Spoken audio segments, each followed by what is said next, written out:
I'm your host, Dennis Tubbergen, and we have a terrific show lined up for you this week. Regular guest on the Everything Financial Radio Show, Mr. Ian Gordon, will be back this week. Ian will talk to us about the topics of gold, paper money, and the history of fiat currency. If that's a new term to you, fiat currency simply means money not backed by anything tangible. Most commonly, one would think of gold in that context. So we'll get Ian's take on today's economic climate and a couple of failed fiat currency systems that have some interesting parallels with where we're going today. I know you're going to find that conversation to be fascinating. Also on today's show, in our big government files, we're going to talk about eating science projects. Remember that 10th grade science project you did? Would you eat the science project? Well, the government may indeed be having people do that very same thing. We'll explain. Also, Spain's economic mess, could it affect us? Well, a prominent economist this past week said that it could. And Dallas Federal Reserve President Mr. Richard Fisher came out this week and said, we need to punish big banks. We'll talk about that. Illinois, a state that certainly is in a very difficult state financially, finds that their borrowing costs are rising, not unlike what's going on in Spain and Italy, the state of Illinois experiencing the same thing. And finally, Bill Gross this past week, manager of one of the world's largest bond funds, said another credit rating downgrade is likely for the U.S. government. So we'll talk about all that on today's show, as well as how it affects you and your money. Quick reminder, if you have not attended one of our discovery groups, I'd like to invite you to go to personallegacyseminars.com. That's personallegacyseminars.com and get more information. We will be out at the Centennial Country Club in Grand Rapids on Thursday, May 10th. You can click on the link there for more information. If you have not attended a discovery group in the last few months, you are welcome to register to attend. We will talk about at the discovery group why we believe the current economic winter season in which we find ourselves was entirely predictable. We'll be talking in just a moment with Ian Gordon about that. We'll tell you what we think lies ahead, and we'll tell you what we think it may mean for you and your family. We'll also talk about why we believe that most of the economic growth of the past 30 years has been really an illusion. We'll explain why that is. We'll present facts and data, and we'll present what we believe the consequences might be for you and your money. Also, many changes in laws and regulations find that many people are overpaying on taxes and other financial expenses. We'll point that out as well. More information available, again, online at personallegacyseminars.com. That's personallegacyseminars.com. I am privileged once again to have with me on the Everything Financial Radio Show Mr. Ian Gordon. Ian is the founder of the Long Wave Group. His work is very interesting. I've followed him very closely for several years now. Would advise that you do the same. And Ian, great to have you back on the Everything Financial Radio Show. Thanks for joining us. Well, I'm happy to be back. Ian, last time you were on the show, we talked about Europe. Since that time, the European Central Bank has gotten a lot more active, but yet the problems don't seem to be going away, obviously. Spain now is making headlines. Greece is now page 3 news, but their debt there is greater than when the bailout packages started. So give us your take as to what the policy response is. What are the policymakers that are trying to do, and then what's the likely outcome in your opinion? Well, they're doing what has always been done. If you go back into history, they're trying to save a paper money system by creating even more of it, and it isn't going to work. It never has worked. In my view, the paper money system is collapsing worldwide, and these are desperate acts by the central banks trying to prop up a system that is essentially overwhelmed by debt.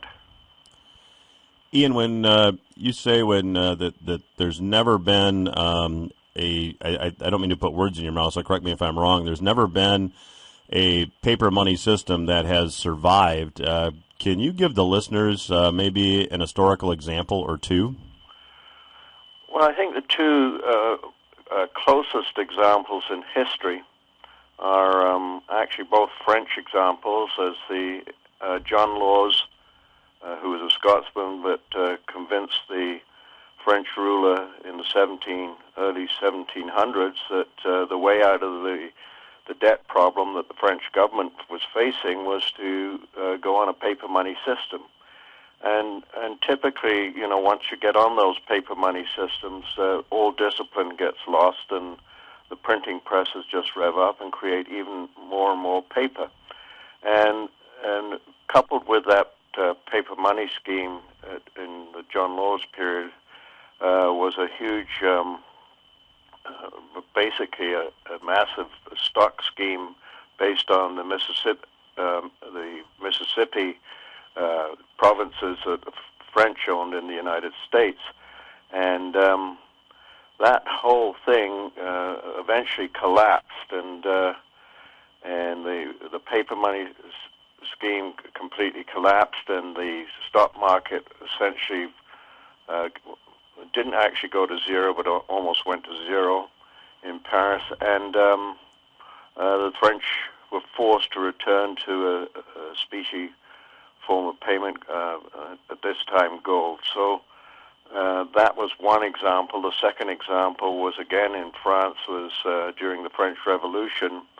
The revolutionaries started to print paper money called assignats, and of course discipline was lost. They tried to couple it to the paper to church lands, and eventually they printed so much of it that system too collapsed. And Napoleon actually seized power in France from the revolutionaries and returned France to a dual precious money system based on gold and silver. So, and what happens as the paper money systems start to collapse is that there's the printing presses get revved up, ever larger quantities of paper are created, and that's really what we're seeing right now. Is the same sort of solution to a paper money problem is just to create even more of it. And of course, paper money is debt money, so effectively we're creating even more and more debt. What's happening worldwide is that the governments are trying to take the debt that's on the bank's books and basically pass it on to the taxpayers, and so it's the sovereign debt that's increasing it very rapidly now, and eventually, I don't see any solution except that effectively the world will return to a money system that's backed by precious metals. Ian, you mentioned that this seems to be something going on worldwide. I read a statistic recently that I believe since 2006, although I could be wrong in the year, the 6 largest central banks of the world have expanded their balance sheets to the tune of about $8 trillion U.S. So that's certainly evidence of money printing. Is there any country around the world where there's a currency safe haven, or a currency that's maybe better than another? Well, no, I don't really think there is, because they're all based on paper. And, I'm pretty sure that eventually, we're going to see one country sort of step forward and say, this currency is now backed by, our currency is now backed by precious metals, and probably backed by gold. And I suspect that's going to happen with China. China has been accumulating gold at a rapid pace, and isn't that forthright in telling us how much gold she has. And I'm sure that eventually the renminbi the Chinese are going to say the renminbi is now a gold-backed currency, which effectively will force the world into line behind China. So, Ian, that would certainly be viewed maybe by some countries around the world that are running printing presses as maybe even an act of war. Certainly it's not something that many countries would look upon very kindly. Do you have any opinions as to how that might play out in the 2 minutes or so we have left in this segment? Well, again, we always go back in history and use history as the sort of example. to sort of try to get up where we are effective to where we were. And we're very convinced that we're going through the same kind of money collapse that occurred in the 1930s. And, of course, that was in the last Kondratiev winter season. And between 1931 and 33, the whole money system collapsed. At that time, it was based on gold, and the countries wanted to start to print money to get out of the Depression. And so they went off gold and went on to paper. Now, what we have is the system is collapsing. The paper money systems are collapsing. And what happened was, through that sort of collapse in the Depression, we did go, there was the Second World War sort of began because of the state, particularly in Germany, of the financial system, because Germany had huge reparations following the First World War imposed on her. So I don't think there will be a war immediately, but I suspect that we're going to go through some huge upheaval, a major worldwide depression, and probably coming out of that, something akin to the Second World War. Ian, as usual, your timing is great. We will continue chatting with Mr. Ian Gordon of the Long Wave Group when Everything Financial Radio returns. Stay with us.